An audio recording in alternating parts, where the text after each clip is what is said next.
Yeah, okay. So he was questioning how can Jesus be God. Would you agree or not, just based on a historical context, okay, that when we look at anyone in history, whether it be Alexander the Great, Muhammad, Jesus, Moses, you have to go to the earliest sources about that person's life. Would you agree?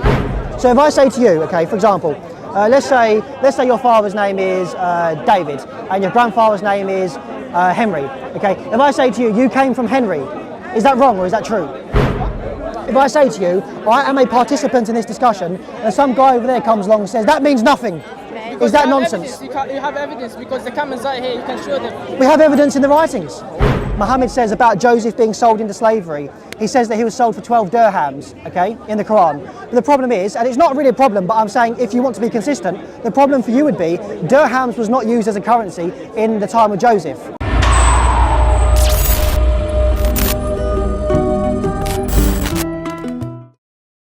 Hell's too hot, man. You can't just say you believe and then you go heaven. If I believe I've lived a goodly life, should I go to heaven? Because you believe I've led a bad life. You say good life. What do you mean by good life? What do you mean by I've done good to my neighbours, I've helped. Yeah, I know. But you're not strict part on of it. monotheism. But because I don't believe in Islam, does that mean I'm going to hell? Although I'm a good I'll tell you what, if you don't believe, according to us, if you don't believe, if you don't worship God alone, and if you worship other than God, then yeah, you're going to hell. Yeah. Well, let me explain. No, that's because I believe in my God, not your God. Yeah, but you believe in the creation.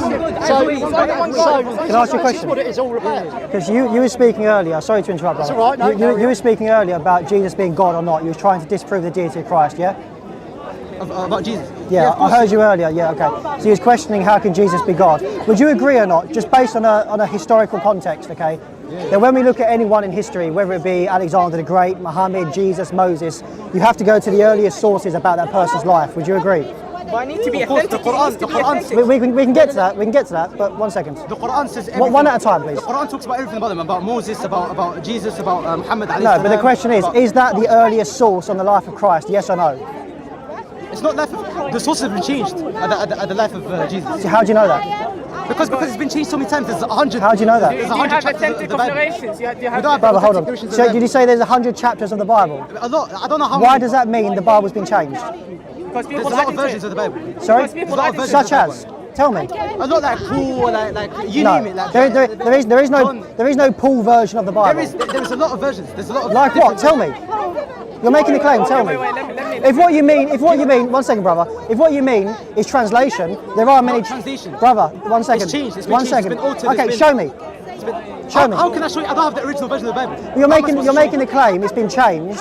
But Because everyone knows this. Even Christians themselves know this. No, we don't. Yeah, That's why we don't say it's been changed. Come on, man. They do know this. If you mean change in the sense of, hold on, brother. It's been added. You can take it over. That's fine. But let's go back to the original point. Okay, the deity of Christ. If we go to the earliest sources of the life of Christ, what are they? They are Matthew, Mark, Luke and John, and there's even some references of Christ before this in some of Paul's epistles. Show me. Wait. Are these Mark, Luke and John? How am I supposed to show you how it's Well, then why are you coming here making the claim it's been corrupted, Because we all but know you're not this, backing it up? How am I supposed to show you it? We all believe in pink unicorns. Ask me to prove it. Listen. How am I supposed to show you it? I could just say, no, I don't need to prove it. We all just believe in pink unicorns. Donkeys with a horse of a leg. Let me speak, man. I'm trying to speak, man. Let me speak. Peacock tail. If I don't have the fake version, if I don't have the original No, Bible, what you need if I to do don't have is, the original you need to Bible- prove that there is a fake version that's been changed to the point where it's no longer reliable. Show me, prove it. Because if it's a book from God, it needs to be 100% right. Show me why it's not right. Okay, I haven't read the Bible. I haven't read the Bible, but I can give you a verse. When it's talking about Joseph, and it says it says the Pharaoh and the Pharaoh or something like that. I don't know. Okay, I know the argument. Let me stillman your argument. Stillmanning argument is taking an argument and making it stronger. What you're referring to, okay, is that in the time of Moses, he would not have been called Pharaoh, he would have been called king, yes? Or in the time of Joseph, sorry. In the time of Joseph, he would have been called king, not Pharaoh, yes? Okay, do you know why he's called Pharaoh, not king, in the biblical narrative? Do you know why? Think about it. Because Joseph did not write this book. They are called the 5 books of Moses, okay? And Moses came after who? Okay, so if they're the 5 books of Moses, in the time of Moses writing this, okay, Wait, he- no. hold on, brother, hold on. But you're saying something is not right. Hold on, You're let me saying finish my Moses point. wrote the book. Let me finish my point. Okay, Okay, so if Joseph did not write this, but it was written down later on after Joseph, okay, then the author at the time would be using simple language in his time to communicate a particular office of a person in history. And do you know what? You shouldn't have a problem with this because you have the same thing in the Quran. For example, in the Quran in Surah 12, Muhammad, and by the way, I'm not having this as an argument against the Quran. No, brother, it's germane to the point. I'm showing you that writing styles throughout history have applied this same method, using your own language in your modern context to describe something back then so your modern day readers understand what you're saying. In the Quran, you have the exact same thing. And this, one second, I'm trying to get, brother, I'm trying to get to it. And I'm saying this doesn't disprove the Quran, I'm just showing you that writing styles, this is what happens. So in Surah 12, for example, Muhammad says about Joseph being sold into slavery. He says that he was sold for 12 dirhams, okay, in the Quran. But the problem is, and it's not really a problem, but I'm saying if you want to be consistent, the problem for you would be dirhams was not used as a currency in the time of Joseph, okay? So it wouldn't have been used, hold on, Surah 12, it would not have been used as currency in the time of Joseph, but all Muhammad's doing, and I grant this, it's perfectly fine, he's just using his modern day currency to describe the currency of the price of Joseph back then. So it's like, so one second, brothers, it's like me saying, okay, brothers, 1 second. It's like me saying, okay, brothers, 1 second. It's like me saying, okay, in China, the tea is for £5. It's not £5, but I'm using my currency in the context we're speaking in, so you understand what I'm saying. And I'm saying that's all that happens. Brother, 1 second. And that's all that happened in the time of Moses and Joshua. These books were written after the time of Joseph, so the modern day language was applied to historical time, and that's fine. The Quran does that. Every writing does that. Okay, you said the Quran does that. What verse? Okay, in Surah 12, I believe it's verse. Let me pull it up. Okay, so it's Surah 12, verse 20. Some translations may say silver coins, but even in the time of Joseph, silver coins were not used as currency. And by the way, we need to make this clear. I'm not using this as an argument. Who told you that silver coins or dirhams wasn't used back then? Okay, do you know when dirhams came about? Oh, tell me what's Much later. You say that, but I don't know that exact. Tell me the. This is basic knowledge, my friends. Dirhams were not dirhams. And by the way, listen. You need to understand. Listen, you need to understand, brother. You're taking this as an attack against Islam. I'm not saying that. Which verse? Surah 12, verse 20. I'm just saying that historically, this is what writing styles and authors did. They used modern day language and applied it to a historical context, so their modern day readers understood what was being said. And by the way, I don't have a problem with Muhammad doing that. That's not a problem for me. That's not a problem whatsoever. That's okay. The Quran was sent from God, not from Listen. That doesn't answer what I've just said. You said dirhams wasn't came until later. Until after Joseph. Until after Joseph. Tell me where's the evidence? Where's the proof that you have? Where's the evidence? Yeah, where's the evidence that you say dirhams came after Joseph? Okay. Tell me where's the evidence? Okay, all due respect, I'll give you one chance for that not to be your argument. Okay, that's my argument. Okay, that's you want to stick with that? Yeah, okay. Yeah. Okay. Okay, because dirhams. In fact, just simply do me a favour now. Do me a favour right now. Do me a favour now. They bought him from little dirhams, or I don't know. Yes, but Muhammad was after Joseph. This proves my point. Huh? This proves my point. Muhammad said dirhams, but Muhammad was brother. What's your name?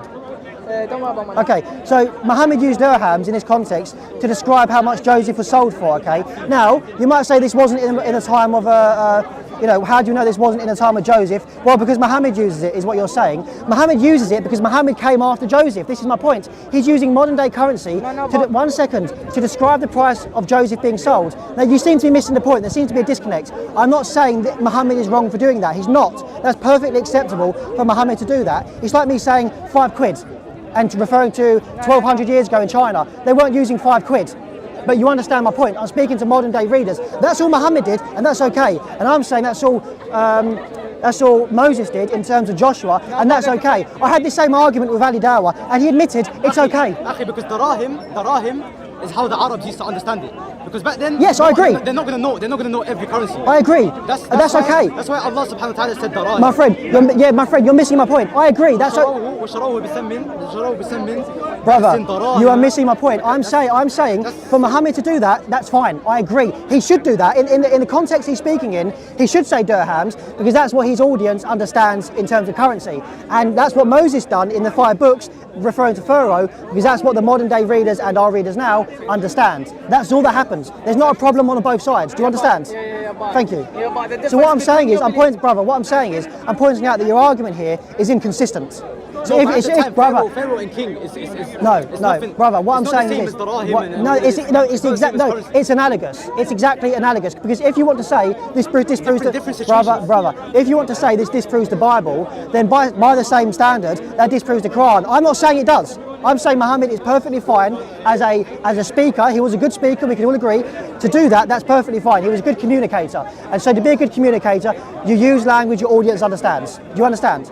And that's all Moses did. So there should not be a problem. No, but the difference between your belief and my belief, you think that Abraham, Moses, Muhammad, they wrote the books. They wrote their books. The Quran, the Torah, the Injil. You believe in that. They wrote it down. But they didn't write it down. God brought them to them. God sent it down to them, yeah. So what you're saying is that God floated down a book to the prophets? No, not float down. No. Yeah. Through a messenger. Yes. As Peter says in his epistle, holy men were carried along by the Holy Spirit to write down scripture. We agree. God inspired the men to write scripture. Yeah, so it's like me using a pen. I'm the author of the words, but the pen is the instrument. Yeah, I know. But I don't know, man.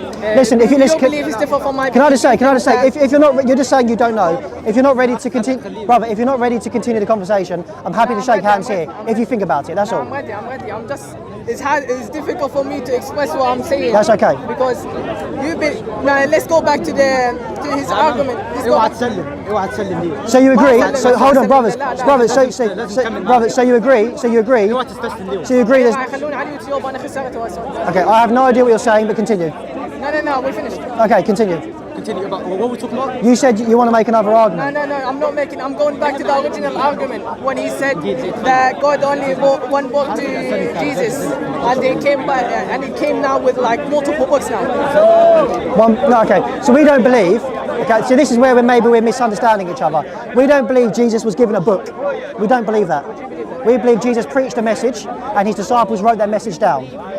So the message from who? The message from who? He said, "I speak which the Father gives me." Okay, so when he speaks, they need to write it down like word for word. No. So what happens is they did not. I don't believe, and no Christian believes, that when Jesus was walking along, the Bible writes that the gospel authors were walking behind him, writing down every sentence, every breath he took. No, but they wrote down the message he preached. Yeah, but over the time it's going to be different. From now, some books in your religion, some books contradict another books. Such as? I don't know. I don't have read. This is the problem, brother. No. But it says about Jehovah's or something like that. He died or something. No, hold on. You're referring to Jehoiakim, yes? Yeah, something like that. Okay. Now that's in regards to the genealogy you're referring to, yes? I don't know. About, Okay. So let me answer. So what? Brother. Okay. So what you're referring to? What you're referring to is Jehoiakim, okay? Because the argument you're trying to make, I understand what you're trying to say. I've heard it before. The argument you're trying to make is that in the genealogy it said that someone was born of someone. Okay, so someone's father was, for example, Jehoiakim is the example you used. Okay. And when we look in the Old Testament, that's not the case. No, it's not. But what happens in the genealogy there is they're simply using shorthand. But the person they used who said he begat so-and-so wasn't the father, he actually just referenced the grandfather. So he still comes from the same person. He just skipped out the father and went straight to the grandfather to say he came from him to make the list shorter. And that's okay. That's inefficient because when someone is trying to read it, you can see a clear contradiction. No, okay. There's not a contradiction. Okay, if you understand the literary device he's using. Okay, it's called compression. Do you know what that is? Compression, which is basically if you've got a story that's this long or a genealogy that is this long, you compress it down. So you may skip out a father, but you just simply reference the grandfather, and that's perfectly okay. That's a writing device called compression, and that's okay. No, but it's changed though. No, it hasn't changed. You're saying that. You just said it. You shorten it down. No, it's called compression. You're compressing it. Okay. So if I say, you're making the story even smaller, right? So if I say to you, okay, for example, let's say your father's name is David and your grandfather's name is Henry. Okay. If I say to you, you came from Henry, is that wrong or is that true? I came from. What did you say? So your grandfather is called Henry, yes? But your dad is called Joseph. If I say you came from Henry and I just skipped Joseph to make the list shorter, is that still correct? You did come from your grandfather, right? Exactly, and that's all the genealogy is doing. When it says it in the I don't know which book it is, but when it says someone, Jehovah died at 12 when he was a king or something like that. I don't know exactly the verse. Do you know what you need to do? I think maybe next time, because I might be here next week, you maybe need to look into that and bring that to me when you've got more of an argument. Is that okay? Because otherwise we're arguing from something like, well, I've heard this, I'm not sure how to say it, but let's argue about it. I know where it says it, but I don't know the exact wording of that verse. What are you meant to call About the Bible, different books contradict each other. How about this? How about we go back to the... Simple Google search though will like show you. Of course, no. Well, it doesn't. It'll show you the different versions. Okay. The thing is, though, we need to be careful with this. Okay, because if we use an argument, say, well, this is a contradiction. We can use that with any writing, with any book, any author. We can use that with the Qur'an. We can use that with the Bible.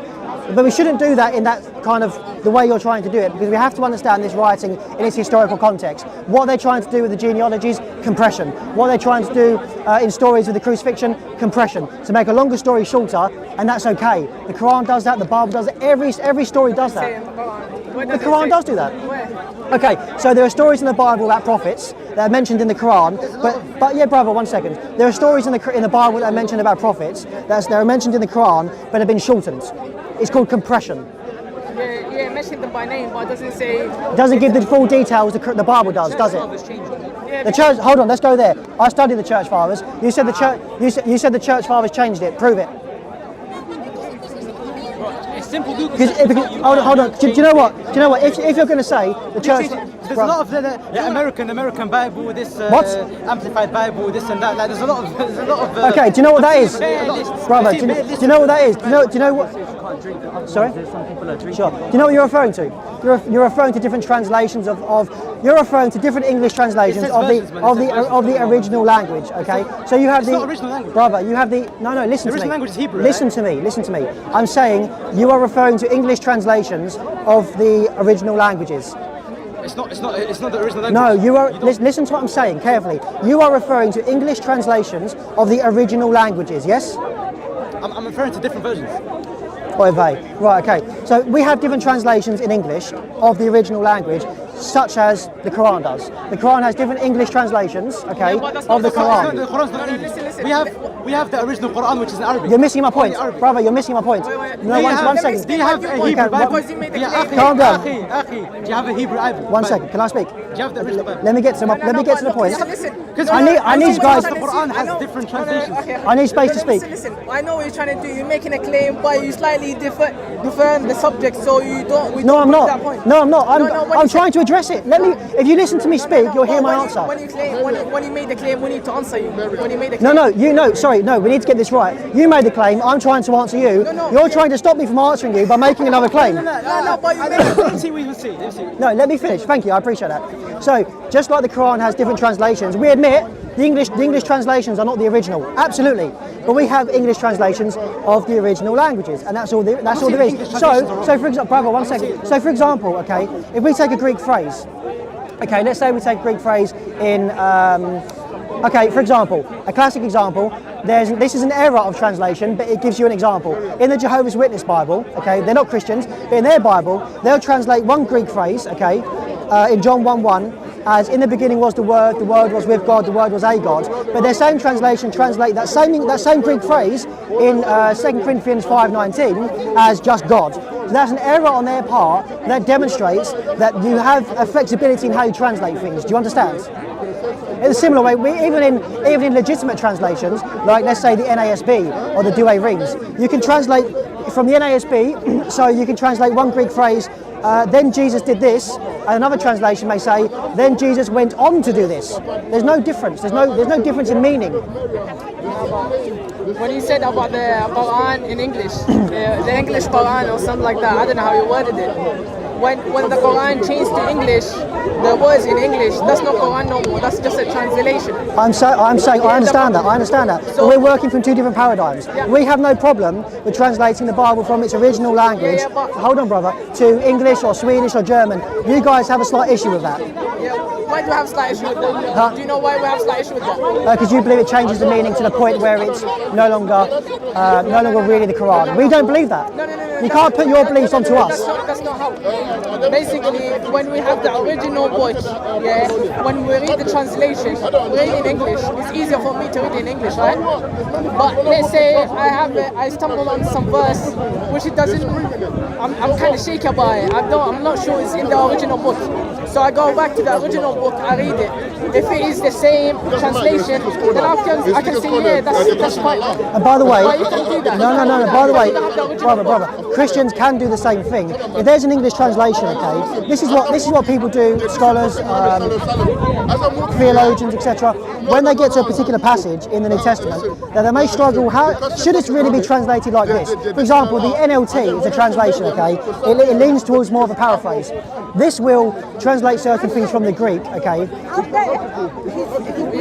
Why are you... Oh, sorry, I didn't realise. That's okay. So the NLT would translate things from the Greek, okay, in a particular way that I don't think are very, very good. So what do? We go back to the Greek and see what the Greek says, and then we work out which translation is best or better. And you guys can do the same, there's no problem. But you don't have the original. Arabic language, the Quran, you can never give it justice in English or any other translation. That's okay. By the way, I'm not making the argument, hold on brother, I'm not making the argument that the English translation of the Quran is perfect. I'm not saying that. I'm speaking from my paradigm. I'm saying that You can't be sure because you don't have the original book. When you read the translation, that writer can put anything he wants. And you need to prove that.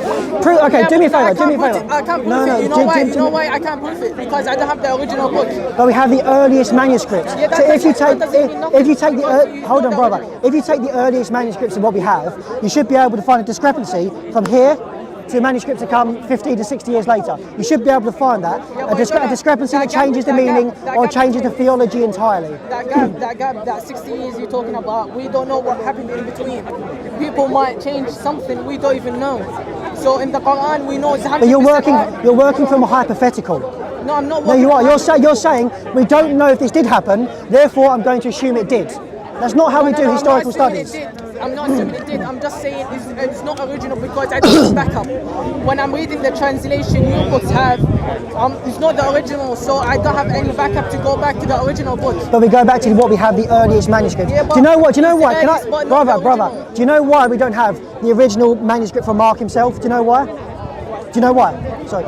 Because, for example, many things in those times would have been written on pretty flimsy material, because it would have cost an absolute fortune, okay, to have the Bible written down on animal skins, which would be the better way to do things because of longevity. It would last longer, okay. So because not everyone could afford to do that, the Christians wanted to get the message of Christ out as quickly as possible, so they used things like rock, stone, flimsy kind of paper, that would deteriorate over time, okay? So we don't have the originals, granted, because it's 2,000 years, we're not expected to have the originals. But what we do have is the earliest copies that go right back to the 1st century, or 2nd century. Yeah, I know. I'm not saying that you should have the original. I'm just saying it's not good enough that you don't have the original because you don't have any backup to go back to. In the Quran, we have backup. Just learn Arabic. Then read the Quran straight from God. It's 100%. You're presupposing it's from God, but if I can show you a discrepancy within the Quranic narrative about the life of Christ, then you have an issue. Then you can say it's not from God. For example, as I referenced at the very beginning of this conversation, the easiest way to disprove Islam is to look at the historical life of Christ. Because we both claim Christ for our own, yes? You claim Christ as your prophet, I claim him as my Lord, yes? Yes? Okay, so when we look at the earliest testimony of the life of Christ, okay, what do we see? We see Jesus making divine claims. We see those who followed him said that he was God, said they worshipped. For example, one second brother, for example, let's take the Gospel of John, okay? We cannot take the Gospel of John and the author of John away from history. We have to deal with this in its historical context, okay? And the Gospel of John, for example, calls Jesus God over and over and over again. It says that Jesus is worshipped in John 9:38, okay? But if there is a discrepancy between John and the Christians that came after, because if John's gospel, as many Muslims here try to argue, I've debated Hashim, he tries to argue that the Gospel of John is not really trying to portray Jesus as God. That's what he argues. If that's the case, okay, then we should see those people coming after John, who are taught by John, teaching that this Gospel of John doesn't really teach the deity of Christ. I mean, don't see that. Do you know why? It's in my bag right now. I'm going to get it for you to show you. I have the writings of Saint Ignatius of Antioch. Do you know who that is? Ignatius of Antioch, okay, was a disciple of John. He was a disciple of the Apostle John, who was taught by Christ. Do you know? Sorry, brother. Do you know what he says in his writings about the life of Christ? He calls Jesus the God. He says, Is it? huh? Okay, you say that person, I don't know who that is exactly. But the evidence you had of Jesus is not authentic.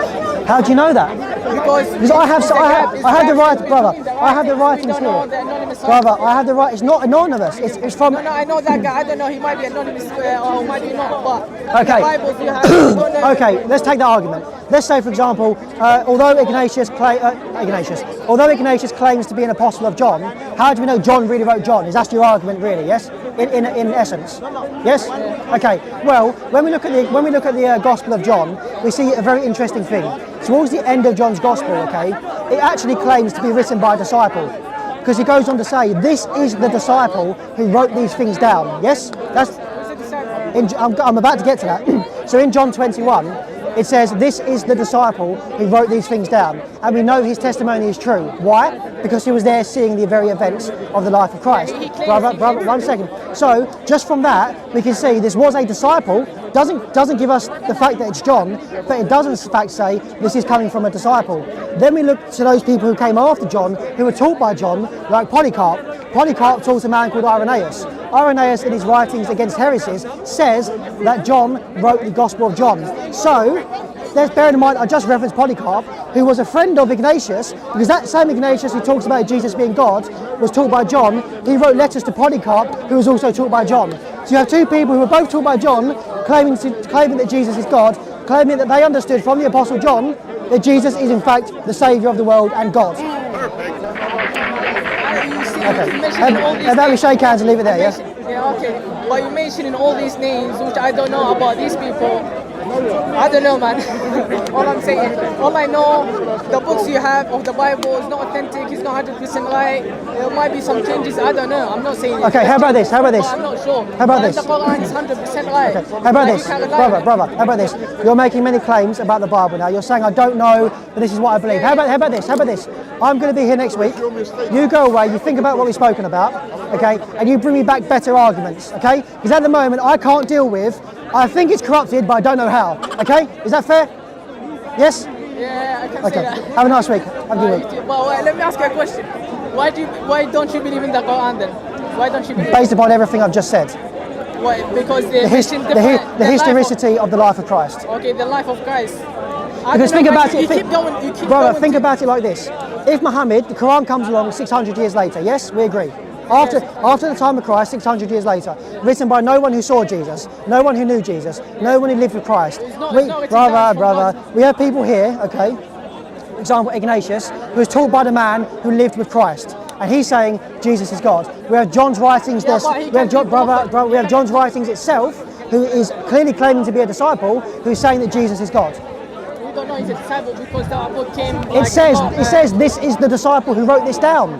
He says he's a disciple. It doesn't mean nothing. Okay, so if I say to you now, brother, if I say to you now, I am a participant in this discussion, okay, does that mean anything? If I say to you, I am a participant in this discussion, and some guy over there comes along and says, that means nothing. Is that nonsense? You have evidence because the comments right here, you can show them. We have evidence in the writings. And we have evidence from those people, brother. We have evidence of those people who are taught by the apostle himself. They claimed that Jesus is God because they heard it from a disciple of Christ. And not only that, we have, for example, other church fathers like Clement of Rome. Clement is mentioned in the Bible itself.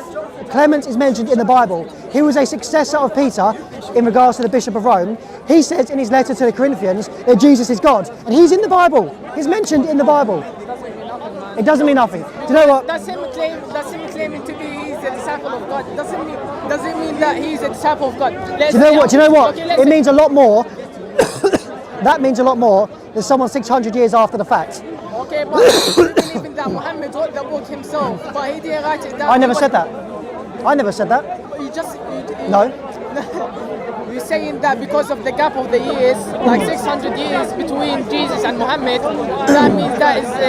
What I'm saying is this. What I'm saying is this. If me and you are having this discussion now, okay, and this gentleman here, what's your name? I didn't hear that, but David, okay, let's say David hears this conversation now, yes? Okay? And then if he's going to tell this story about this conversation, okay, who should we trust more? David? Yeah? Or someone 25 years later who was never in the country, never there, who should we trust? If he's inspired by God, You need to prove it's inspired by God. Yeah, because in the Quran it's a law. No, but What you're in, what you're, brother, you're engaging in a logical fallacy called a vicious circle. okay. You're saying it says it's from God, therefore it's from God. Yeah, but why do you believe in it? Ask me, why do you believe in the Quran is from God? Ask me. Why do you believe the Quran's from God? Because God says so. This is what I'm saying. No, it's not. Yeah, God says it's from Him, but it got evidence of that why He's saying it's from God, because it contains a miracle. The messenger. The Bible contains miracles. In fact, okay, how about this? There's a church historian who references. Okay, a miracle that was in the Bible. There was a reference in the Bible to a church historian, okay, who says that, you know, when the sun darkened in the crucifixion account. Okay, well this is a mention of a miracle that took place in the Bible that's mentioned in a church historian, some hundreds of years after Christ. So we can all say miracles. We can all say that. Wait, what's the story? Okay. The miracle. Do you know when the sky went dark, etc. In the after the crucifixion? Okay, well, it's a miracle in the Bible mentioned by a church historian some hundreds of years after. That's fair enough. Like I say, you go away, research it, come back to me, because the historical argument is strong. What's this? Thanks, brother. Brother, listen. Let's not do the kicking while you're down. Research it and get back to me. Well, Yeah? you research the Quran as well, because I don't think you have enough information. So, forgive me, I'm losing my voice. So, can you still hear me? My voice is going. So we had a discussion on, I always forget, we had a discussion on the deity of Christ and the historicity of the person of Jesus Christ. We went into all of that. And basically his arguments were, I've heard this is true, but I don't know about it. So I basically said, to sum the whole thing up, go away, look into it, and then get back to me. And that's basically the sum of the conversation. Okay, nice. Thank you. Thank you, man. Right, cool.